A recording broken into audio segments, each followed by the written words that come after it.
All right, Dana, let me start with you. Great interview. What are you hearing from Jeb World as they prepare for his big announcement tomorrow? Well, first on the substance, you heard a little bit of a teaser there. I'm told he's going to rely heavily on his record in Florida in order to not only to just say what he did, but prove that he actually did something, which from their perspective is different from most of the other people who are running. They're talking about what they would do. It's actually got a record. But let's just talk about the style. You just heard him there say that he knows that he is an introvert and he has to show his heart. Let me translate that for you inside the Bush world, which is that they know that he's a low-key guy, and that comes across sometimes as not having fire in the belly, and they're going to have to overcome that. That might not happen in tomorrow's speech because he's not known as an orator at all, but they're hoping that after that speech he's going to go to Iowa, he's going to go to New Hampshire, he's going to go to South Carolina, have the one-on-ones, have the town halls, have the meetings with voters, and they're hoping that that is going to help him overcome that, just showing that he's aggressively trying. Essie, if I had to make a list of characteristics that would make a good president, I don't know that I would put introverted on that list. No, you got to be a people person, I think. But I think you're right on, Dana. I've been in a number of settings with Jeb Bush recently, private events where the whole field has also appeared.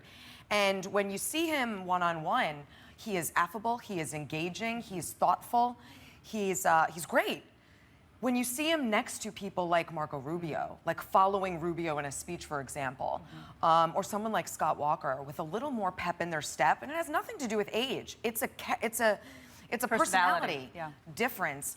You just think he looks a little fatigued next to them, and he's going to need to work on, I think, amping up the personality if he's going to compete. But there's something authentic about the streetcar interview with the cars going right behind him. Can you imagine some of the other candidates? All the handlers would say, "Oh no," they'd be stopping traffic and say.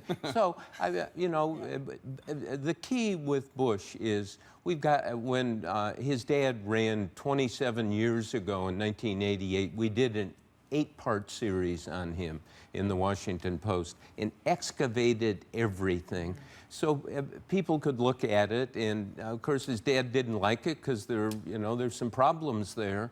But we need to do that on Bush. We think we know Hillary Clinton. Believe me, there's more work to be done. Absolutely. I can come up with a to-do list for anybody who wants to look at these candidates. And that's where journalism can succeed, by doing something in depth, 8-part, 18-part series on both of these candidates. Donna, I want to ask you, there's a tough quote about Jeb from John McCain, 2008 nominee in today's New York Times, this morning's New York Times. Obviously, McCain is endorsing Lindsey Graham for president. He just hasn't met the expectation level of what we expected of a Bush, McCain said of Jeb, and that's been a hindrance to him. It's true that at this point, his big brother, George W., he hadn't cleared the field, but he had many more endorsements, a lot more momentum going into the race. Well, I got to give Jeb Bush this. He is trying to run as his own person, being authentic and true to himself. And he's owning to his own, the issues that he cared deeply about. And I hope he doesn't shrink from a conversation on Common Core, education standards, or immigration reform just because he has to run to the far right in order to win.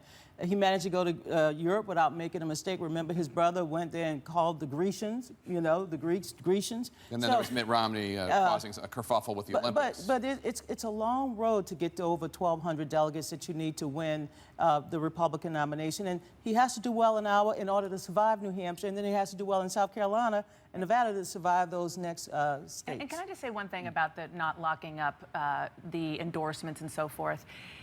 What they argue inside Jeb Bush's campaign, and I think actually there's a lot to this, is that it is such a different world now. I mean, that was way pre-Tea Party. Pre-Tea Party, way pre-2012, when you had so many people running, and at one point or another, anybody could have been the Republican nominee. That is very much driving all of these candidates in, and it's also a time when, people are looking for outsiders, and Jeb Bush might not be that guy. But when I found, just observing him on this international trip, I really got to see him up close and personal.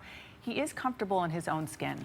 And, that could go a long way if people are looking for that authenticity. Well, but he doesn't have for Donna to say he's authentic or appears authentic. I mean, that's it. Now, people are going to be tweeting. Gotta go. Now, it's too late to take it back. Thanks so much. My first roundtable. So great to have all four of you here. I really appreciate it.